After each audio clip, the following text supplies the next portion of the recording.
Vous savez, la Bible dit que si tu crois dans ton cœur que Jésus est mort, ressuscité d'entre les morts, tu seras sauvé. Parce que c'est en croyant du cœur qu'on parvient à la justice, mais en confessant de la bouche qu'on parvient à la guérison, à la victoire. Amen. Donc ce que nous sommes en train de faire, ce n'est pas rien. Vous comprenez? Il faut parler. Ta guérison vient en parlant. Ta victoire vient en parlant. Tu es en train peut-être de vivre une situation un peu compliquée, humainement parlant difficile, mais c'est en parlant. C'est en parlant, en relâchant les paroles, que nous permettons aux anges de saisir et d'opérer. Parce que les anges attendent que nous donnions des ordres. Les anges attendent que nous déclarons des choses pour qu'ils saisissent ces paroles et qu'ils opèrent. Vous comprenez? C'est pour ça que nous devons déclarer, nous devons parler. Alléluia. Il ne faut pas avoir peur. Il ne faut pas avoir peur, il ne faut pas être gêné. Amen. Non, il faut crier. Si ça gêne les voisins, on va s'excuser. Mais en fait, c'est ça. Quand tu es venu pour quelque chose, tu es venu pour une guérison, tu es venu pour obtenir quelque chose, frère, tu payes le prix. Si après, bon, on doit régler les dommages matériels, on verra ça. Mais ce n'est pas grave. L'essentiel, c'est que tu sois guéri. L'essentiel, il faut que des fardeaux soient ôtés, que des jougs soient brisés. Amen.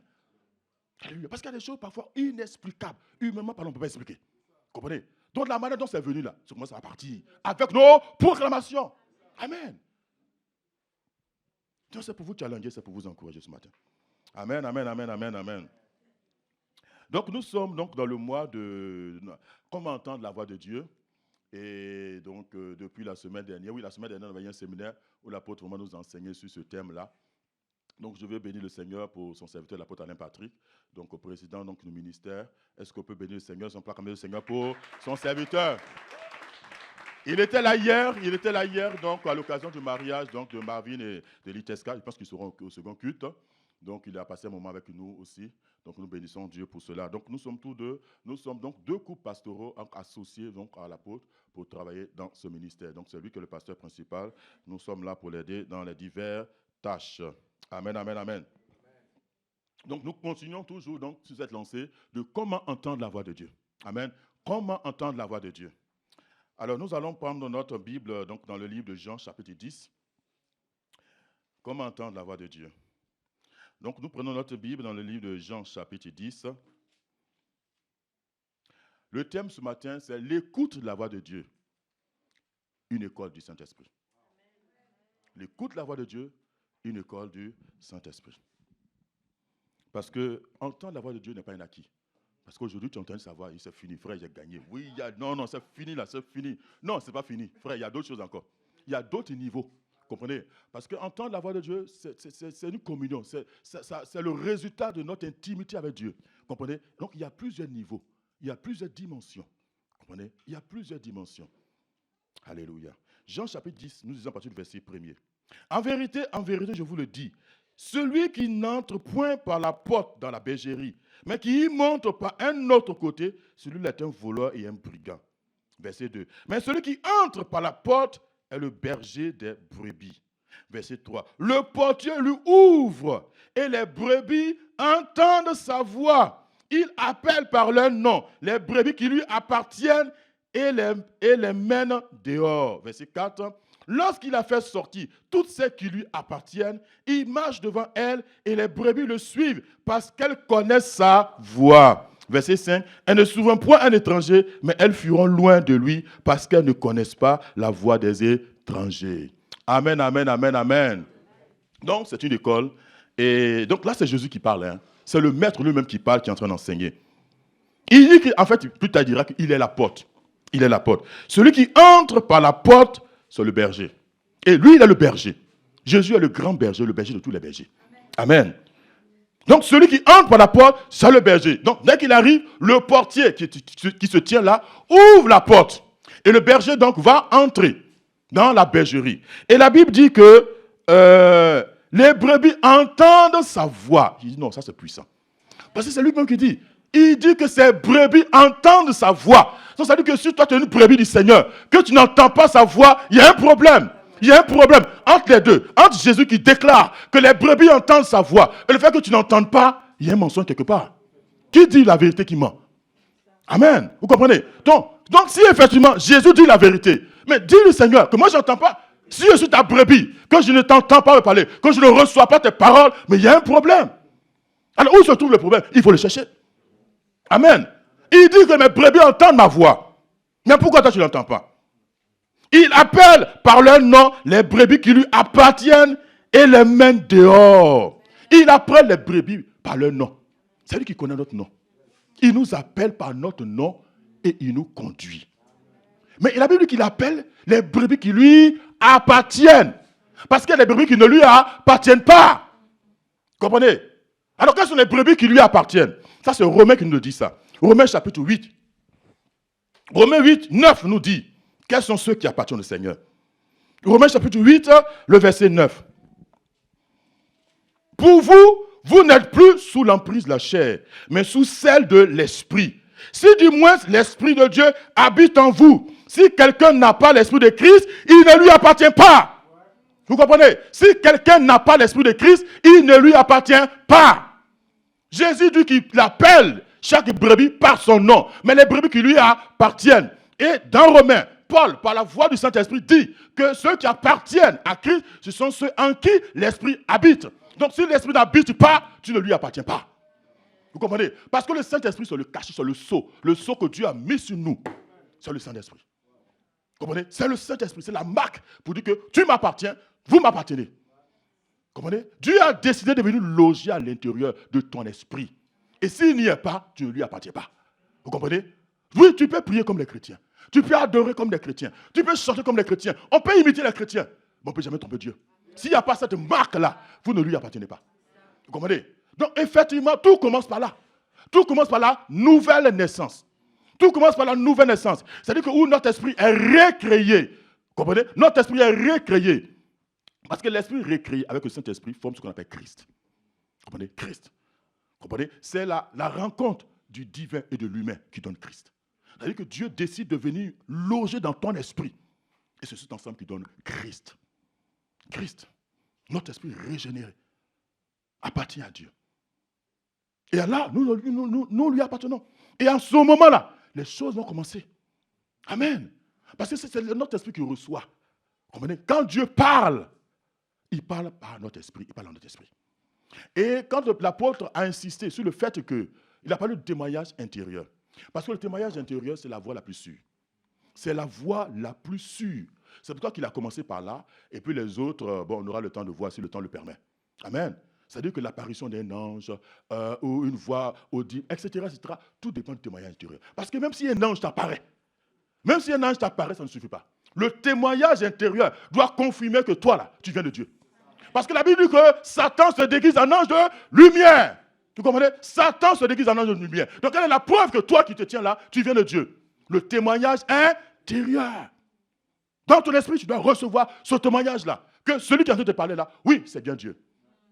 C'est pour ça que le mercredi, quand je parlais du Réma, comprenez? Quand je parlais du Réma, parce que le Seigneur, à un moment donné, va nous conduire dans des voies un peu bizarres. Parce que Dieu n'est pas normal. Il n'est pas normal. Il fait des choses qui ne sont pas normales. Vous comprenez? Des choses parfois bizarres, au-dessus de notre entendement humain. Vous comprenez? Et moi, la question que je pose, Seigneur, dit, Seigneur, est-ce que c'est toi qui es en train de faire ça? Parce que ce que je vois là, je ne comprends pas. Mais je veux m'assurer si c'est le Saint-Esprit qui le fait. Si c'est l'Esprit de Dieu, si c'est toi qui es en train de bâtir, je dis oui, je te suis. Mais si c'est le diable qui est en train d'opérer là, je dis non. C'est la question qu'on pose au Seigneur. Il ne faut pas te perturber, pas tout troubler. Nous avons le Saint-Esprit en nous et avec nous.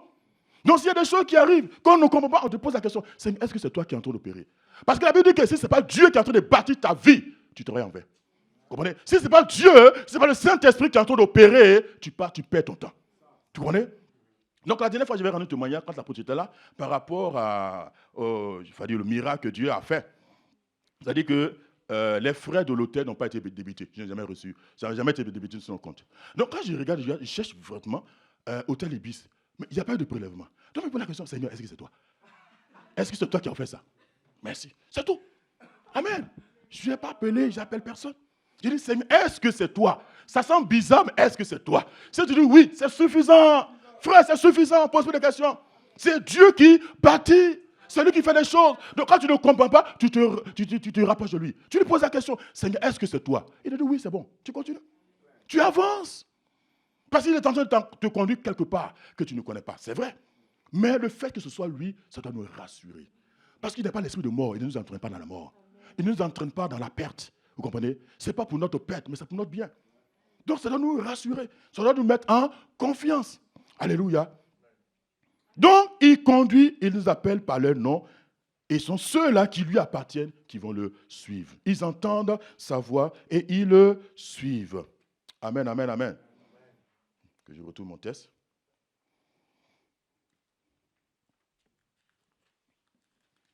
C'est une étude linéaire. Donc, j'ai besoin de mon test sur les yeux. Donc, ils entendent sa voix et ils le suivent.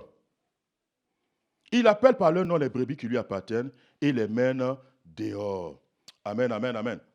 Maintenant, nous devons entendre la voix de Dieu pour pouvoir le suivre. Vous comprenez? Nous devons entendre la voix de Dieu pour pouvoir le suivre. Parce que si nous n'entendons pas, ce sera difficile. Ça va être vraiment compliqué. Et dans la Bible, nous avons un exemple de quelqu'un qui également aussi avait du mal à entendre la voix de Dieu. Vous comprenez? Il avait du mal à entendre la voix de Dieu, mais le Seigneur a fait en sorte que ça se passe très bien. C'est l'exemple de Samuel. Amen. Nous allons prendre notre Bible dans le livre de 1 Samuel. 1 Samuel chapitre 3. 1 Samuel chapitre 3. Nous lisons à partir du verset 1er. 1 Samuel chapitre 3. Voici quelqu'un aussi qui était à l'école du Saint-Esprit. Le jeune Samuel était au service de l'Éternel auprès d'Élie. Ce n'est pas le prophète Élie, ici c'est le sacrificateur Élie. Le prophète Élie, il y a un E à la fin. Le prophète Élie, c'est E à la fin. Le sacrificateur Élie, il n'y a rien. Voilà. Donc ici, il s'agit du sacrificateur. La parole de l'Éternel était rare. Était rare en ce temps-là. Les visions n'étaient point fréquentes. Parce que nous sommes dans le temps des juges. Vous comprenez? Après le livre de Juges, le livre de Ruth, après Ruth, vous avez Samuel. C'est-à-dire, à cette époque-là, effectivement, Dieu, ce qu'on appelle les juges, c'est des hommes que Dieu suscitait pour venir régler un problème ponctuel. Et puis après, il partait. Son mandat était fini. C'est comme ça que parmi les juges, on a Samson. Vous comprenez? Dieu a suscité Samson pour tuer les Philistins. Voilà, pour finir avec eux. Mais sauf qu'effectivement, à un moment donné, il a joué sa vie, et c'est lui qui a, voilà, vous comprenez? Ils ont crevé ses yeux, mais Dieu a rattrapé le temps. Oui, Dieu a rattrapé. C'est-à-dire, en un seul jour, il a tué plus de Philistins que quand il était, dans les précédents jours. Vous comprenez? Voilà. Donc, Dieu suscitait pour régler un problème spécifique. Et donc, à un moment donné, parce que quand on lit ces passages, on voit que le peuple, à un moment donné, a abandonné la main de Dieu. Vous comprenez? C'était éloigné du Seigneur. C'est pour ça qu'effectivement, la voix est devenue rare. Dieu ne parlait plus. Parce que Dieu ne peut pas vous parler. Il ne parle pas de la nature comme ça. Vous comprenez? Il parle à un homme. Il parle à un peuple. Donc, comme les gens n'étaient pas prêts à l'écouter, que chacun faisait ce qu'il voulait, à un moment donné, la parole est devenue rare. Il ne parlait plus. Donc, pour situer un peu dans le contexte. Et donc, Dieu voulait un homme. Donc, parce que Samuel va être le premier des prophètes. Premier prophète. Un grand homme qui va oindre David. Vous comprenez? Qui va préparer la venue de Jésus. Et donc, c'était important, cet homme-là. Donc, la parole de Dieu était rare. Les visions même étaient moins fréquentes. En ce temps-là, Élie était couché à sa place. Ses yeux commençaient à s'affaiblir. Il ne pouvait plus voir. La lampe de Dieu n'était pas encore éteinte et Samuel était couché dans le temple de l'Éternel où était l'arche de Dieu. Alors l'Éternel appela Samuel. Il répondit, « Me voici. » Il courut vers Élie et dit, « Me voici car tu m'as appelé. » Élie répondit, « Je ne t'ai pas appelé. Je n'ai pas appelé. Retourne te coucher. » Et il alla se coucher. L'Éternel appela de nouveau Samuel. Et Samuel se leva, alla vers Élie et dit, « Me voici, car tu m'as appelé. » Élie répondit, « Je n'ai pas appelé mon fils, retourne te coucher. » Samuel ne connaissait pas encore l'Éternel. Et la parole de l'Éternel ne lui avait pas encore été révélée. Vous comprenez? Ça rejoint un peu ce que nous avons dit tout à l'heure. La Bible dit que Samuel ne connaissait pas l'Éternel. Il ne savait pas qui est ce Dieu-là. Il n'avait pas de relation avec lui avant de commencer à entendre sa voix et la discerner. Vous comprenez? Donc, si l'Esprit de Dieu n'est pas en vous, notre esprit n'est pas recréé. Donc, ça, c'est la relation. Vous comprenez? Ça, c'est la relation avant de pouvoir entendre. Amen. Donc, Samuel ne connaissait pas l'Éternel. C'est pour cela qu'effectivement, il ne pouvait pas saisir sa parole. Il ne pouvait pas entendre sa parole. Il ne pouvait pas le reconnaître. L'Éternel ne lui a pas encore été révélé. Verset 8. L'Éternel parla de nouveau, appela de nouveau Samuel pour la troisième fois. Celui-ci se leva, alla vers Élie et dit, « Me voici car tu m'as appelé. » Élie comprit que c'était l'Éternel qui appelait le garçon. Amen. Heureusement qu'il y a des Élis là. Amen. Nous avons besoin des Élie pour nous aider, pour nous enseigner, pour nous conduire, pour nous montrer comment les choses se passent. Élie était là. Élie a compris que non, c'était Dieu qui était en train de parler. C'était l'Éternel qui parlait. Et Élie dit à Samuel, va, couche-toi. Si l'on t'appelle, tu diras, parle, Éternel, car ton serviteur écoute. Et Samuel alla se coucher à sa place. L'Éternel vint et se présenta. Il appela comme chaque fois, Samuel, Samuel. Et Samuel répondit, parle, car ton serviteur écoute. Verset 11. Alors l'Éternel dit à Samuel, 2 points. Amen. Dieu a commencé à parler. Dieu a commencé à parler. Comprenez? Donc, écouter la voix de Dieu, c'est une position. Samuel n'était pas dans la position qu'il fallait pour entendre Dieu parler. Vous comprenez? Parce que, vous voyez, quand parfois on voit même, que ce soit à la CAF ou dans l'administration, il y a quelqu'un qui est au guichet. Okay? Quand vous attendez parler avec elle, vous comprenez? Elle concentre votre attention. C'est-à-dire que si j'entends te parler, vous comprenez, je fais attention à ce que tu es en train de dire. Mais si quelqu'un essaie de parler à côté, ça va être compliqué. Il dit, excusez-moi madame ou excusez-moi monsieur, parce que je suis en train de parler avec cette personne-là. Vous comprenez? Parce qu'à un moment donné, je ne peux pas écouter en même temps les deux. Je ne peux pas vous suivre en même temps. Donc, parce que écouter, c'est se concentrer. Vous comprenez? C'est porter son attention sur celui qui est en face de nous, qui est en train de nous parler ou avec qui nous sommes en train de parler. Vous comprenez? Parce que si tu me parles, que moi je suis en train de regarder quelque part d'autre, je suis concentré sur une affaire, mais je ne t'écoute pas. Parce que c'est d'abord écouter et entendre. On écoute d'abord avant d'entendre.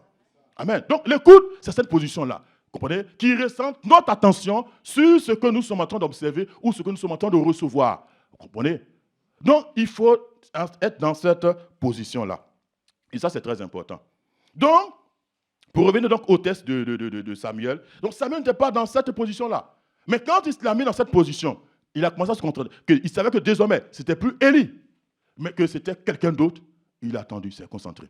Quand la voix a sonné, parle, Éternel, ton serviteur écoute. Et Dieu a commencé à parler. Vous comprenez? Parce que si Dieu parlait les autres fois, il allait se demander, mais c'est qui? Vous comprenez? Mais il a fallu que Élie puisse l'enseigner, puisse lui expliquer. Donc il est important que nous puissions vous expliquer les voies, comment ça se passe. Mais c'est vous-même. Parce que quand Dieu a parlé, il a parlé directement au petit Samuel. Vous comprenez? Donc nous, ce que nous faisons, c'est de vous prendre et vous brancher à la source. Vous comprenez? De vous brancher à la source pour que vous-même, vous développez cette relation-là. Il y a des choses que Dieu va dire. Parce que quand on lit la suite, en fait, Dieu était en train de dire, donner un châtiment contre Élie et sa maison. Vous comprenez? Mais il avait besoin de parler à quelqu'un.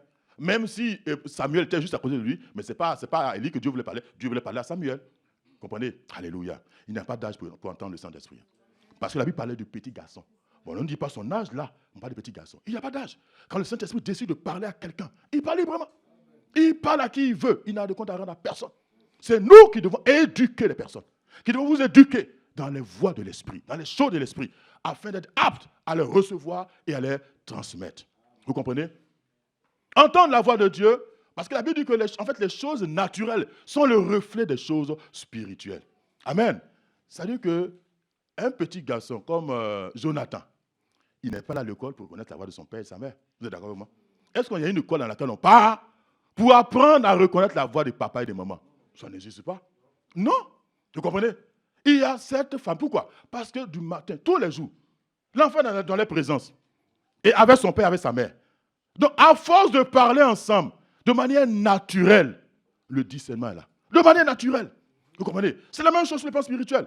Si nous ne sommes pas constamment dans la présence de Dieu, nous ne sommes pas constamment dans cette relation intime avec le Seigneur, si nous ne sommes pas constamment remplis du Saint-Esprit pour être conduits par l'Esprit, alors les choses de l'Esprit nous seront difficiles. Vous comprenez? Mais quand nous sommes dans l'Esprit, remplis de l'Esprit, marchant dans l'Esprit, parlant par l'Esprit, faisant toutes choses par l'Esprit, la voix de l'Esprit nous devient familière. Vous comprenez? On comprend, on entend facilement, parce que nous sommes près de lui, nous sommes proches de lui. Vous comprenez? Mais quand c'est de temps en temps, vous comprenez? C'est-à-dire une fois tous les mois, etc., etc. Mais effectivement, il est normal qu'on peut reconnaître sa voix. Vous comprenez? Parce qu'il y a la voix de la chair, il y a la voix du monde, il y a la voix du diable. Vous comprenez? Qui vont sonner, et à chaque voix va sonner. Mais comment reconnaître par nous toutes ces voix la voix de l'Esprit? Comment un enfant peut reconnaître la voix de son père et sa mère pendant plusieurs pères? Vous comprenez? S'il y a même 100 personnes, comment un enfant peut reconnaître la voix de son père? Il n'y a pas de calcul à faire. Il n'y a pas de calcul à faire. C'est l'intimité, c'est la relation, c'est la proximité. Vous comprenez? Le fait de vivre constamment avec cette personne, ça vient. Amen. Alors, dans mon travail, j'ai eu l'occasion de rencontrer une dame, une Française. Et quand elle a su que j'étais pasteur, donc elle a commencé à me poser beaucoup de questions. Et donc, je lui ai expliqué les choses. En fait, je sens la soif de Dieu dans son cœur. Je sens vraiment la soif de Dieu dans son cœur. Et on était encore à Fougères, hein, j'étais pasteur de l'église de ACE à Fougères. Donc, c'est comme ça que je l'ai invitée à Fougères. Elle est venue. Elle est venue et j'ai dit à l'église de Fougères que nous prions pour G. Bon, je n'ai pas dit son prénom, parce que comme aujourd'hui les choses sont filmées, voilà, je ne vais pas dire son nom, son prénom de peur. Bon, si elle entend ça, elle risque d'être gênée, vous comprenez? Je ne vais pas dire son nom, son prénom, mais son prénom ne commence pas G. Donc, j'ai dit que nous allons prier pour G, pour que Dieu se révèle à elle. Parce que c'est vrai qu'elle a plus de l'âge, elle dit qu'elle veut se marier, etc., etc. Mais voilà, j'ai dit, ton problème là, si tu rencontres Jésus là, le reste, c'est pas. Vous comprenez? Donc, parce qu'elle était catholique au départ, et après elle est rentrée dans l'islam. Oui, oui, elle est rentrée à fond dans l'islam. J'ai dit, mais comment toi, une Française, je suis quoi, une blonde, tu allais te mettre dans cette histoire? Il dit, comment? Je ne sais pas. Mais en même temps, sans cette soif-là. Donc, vraiment, nous avons prié pour elle. Nous avons prié pour elle. Et quand on priait, il y a une soeur qui avait reçu une parole pour elle. Il dit, bon, toi-même, il faut aller le dire. Parce qu'on se voit toujours au travail là-bas. Je vois qu'il y a quelqu'un d'autre qui le dise. Donc, c'est comme ça qu'il y a une maman qui doit dire, ah, le Seigneur dit qu'il va te parler, il va te visiter. Il dit, ok. Donc, elle a pris ça, elle est partie. Et puis, donc, on continue de prier pour elle. On continue de prier. Et un jour, parce qu'habituellement, elle travaille le samedi, donc le lundi, elle ne travaille pas. Donc, c'est le mardi qu'on se voit. Le mardi, quand elle arrive, il dit, Augustin, mais je n'ai pas dormi cette nuit-là. Il dit, ah bon, qu'est-ce qui s'est passé?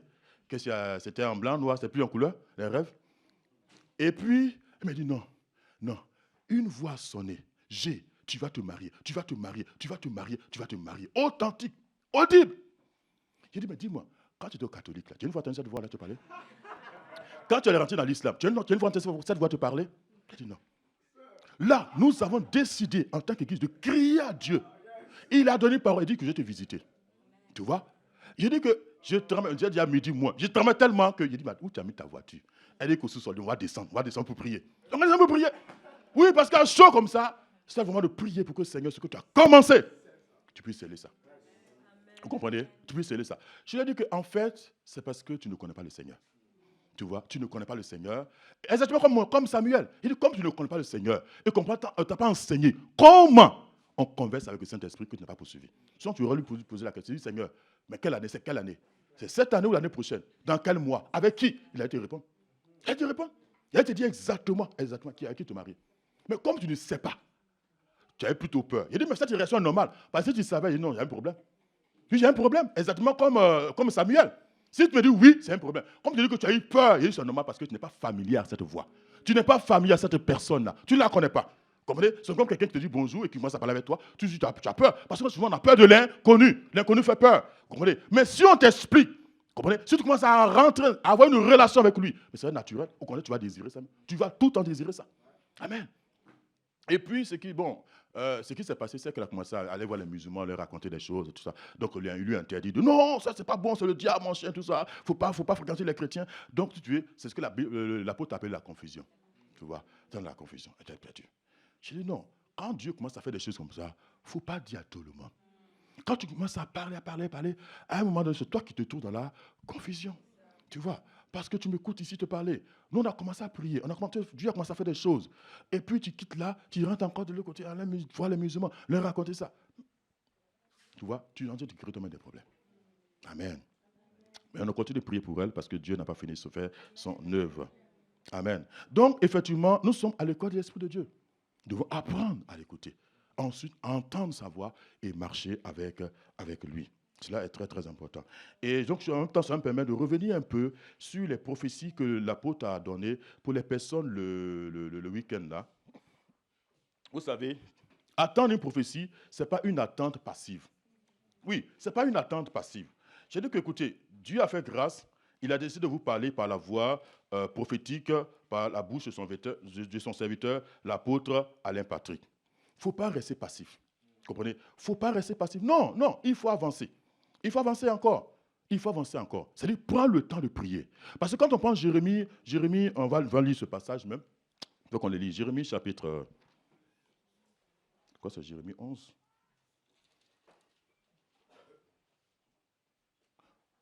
Ou j'ai mis 29. 29.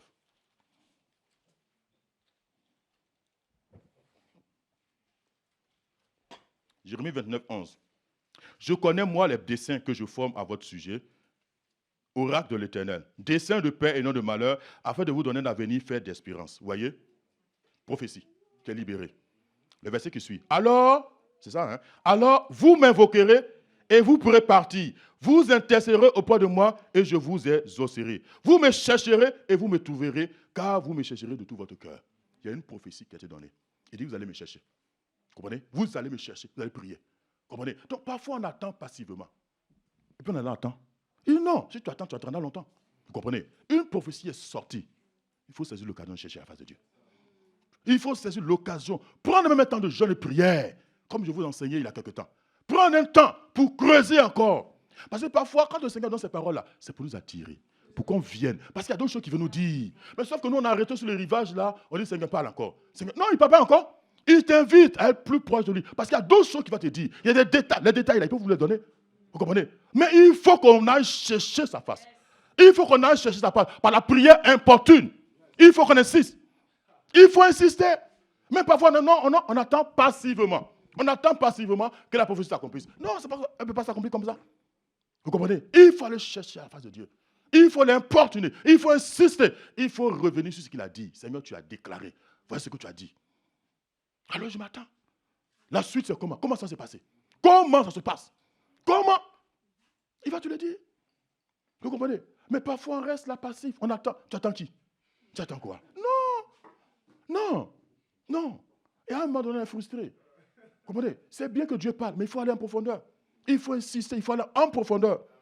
Alléluia. Donc c'est important, c'était une parenthèse pour les prophéties de la dernière fois.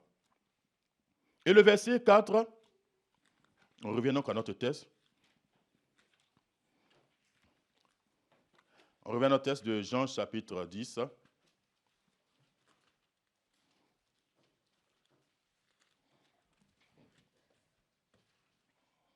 Lorsqu'il a fait sortir toutes celles qui lui appartiennent, il marche devant elles. Et les brebis le suivent parce qu'elles connaissent sa voix. En fait, l'ordre, c'est nous qui suivons le Seigneur. Ce n'est pas le Seigneur qui nous suit. Amen.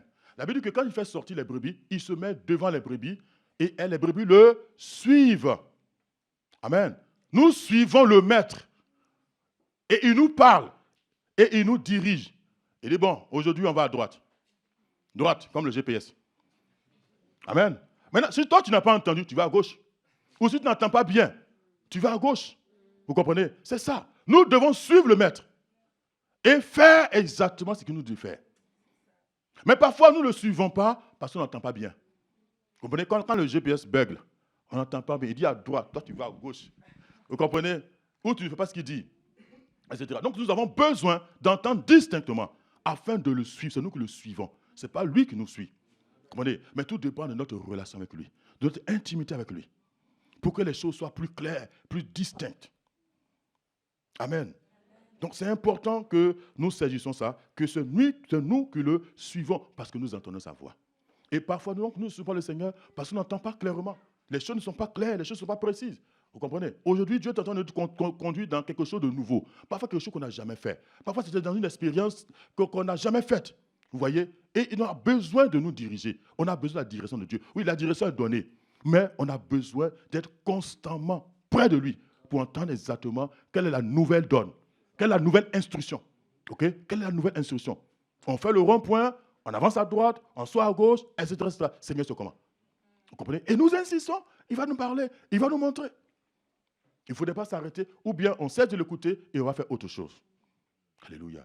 Donc c'est important de savoir que nous sommes à l'école du Saint-Esprit. Et quand on parle d'école, il y a plusieurs niveaux. Vous comprenez? Cours préparatoire, première année, jusqu'à l'université. Donc il y a des niveaux. Comprenez? Chaque fois que nous obéissons, chaque fois que nous avançons notre relation avec Dieu, nous avançons de classe. Nous avançons de classe. Nous avançons de classe. Mais en fait, c'est le cœur qui obéit. Hein. C'est le cœur. Ce n'est pas l'intellect. C'est le cœur qui obéit. C'est le cœur. Parfois, c'est des choses simples qu'il nous demande de faire. Ce n'est pas compliqué. C'est le cœur qui obéit. Et plus nous serons obéissants, ouverts à l'esprit. C'est les choses qu'il va faire avec nous. C'est les choses qu'il va faire avec nous et par nous. Donc ma prière ce matin, c'est ça. C'est la prière, c'est ça. C'est que nous sommes à l'école. Il y a des divers niveaux de communion avec le Saint-Esprit. de relation avec le Saint-Esprit. Pour pouvoir entendre clairement et pour pouvoir lui obéir. Vous comprenez? Que ce soit par rapport à notre appel, que ce soit par rapport au mariage, que ce soit par rapport à nos affaires, que ce soit par rapport au ministère. Il est là, il veut nous diriger, il veut nous conduire. C'est vrai, l'apôtre a fait la différence entre conduire et diriger. Vous comprenez? Conduire, c'est toi qui as le volant. C'est toi qui as le volant qui conduit. Ça, mais celui qui est juste à côté de toi, le moniteur de l'école, bon, je ne vais pas prendre le moniteur de l'auto-école parce que lui, il a des pédales aussi. Parfois, si tu vas trop vite, il va mettre le pied sur le frein, non, ça va s'arrêter. Donc ça, c'est pas bon. Par contre, quand quelqu'un est à côté de toi et qui t'indique, comprenez, il est en train de te diriger. Tu n'es pas obligé de le suivre. Tu n'es pas obligé, parce que c'est toi qui as le volant. Vous comprenez? C'est toi qui as le volant. Et donc, c'est important que nous comprenions ça, que c'est lui qui nous conduit. En fait, dans le livre de Romains, la Bible dit que c'est tous ceux qui sont conduits par l'Esprit sont fils de Dieu.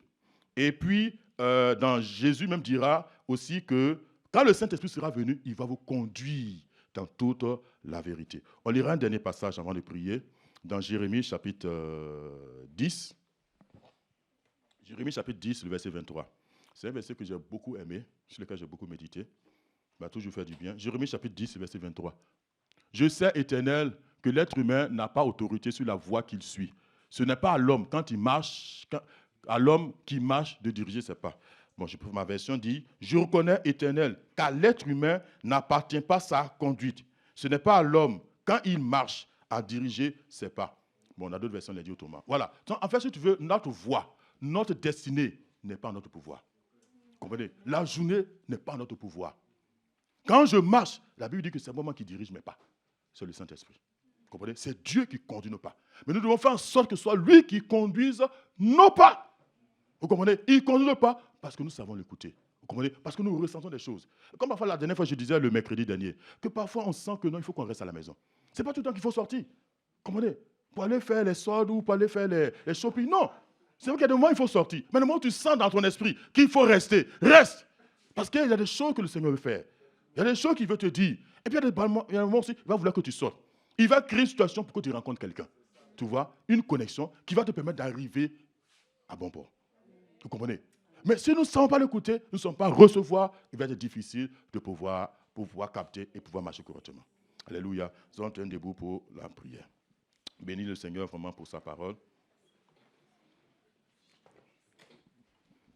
Korababa rebo shentara kendo se manto se kata rebe kete limando so bokoto briki na se kete rebo santara mama mama